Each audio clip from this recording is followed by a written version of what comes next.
I am super excited because it's my first time in Shandong. So I was looking forward to coming to this province since a long time ago.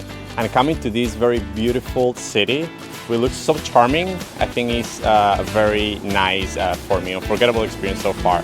Having the experience of coming here and practicing this ancient practice of art carving is also super interesting to me. I've had the chance to practice several different kind of traditions here in China, but never this one.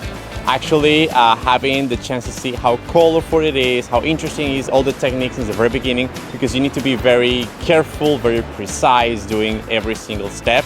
And also had a very nice teacher who actually let me know every single step. So the whole experience was very interesting to me. I really enjoyed since the very beginning.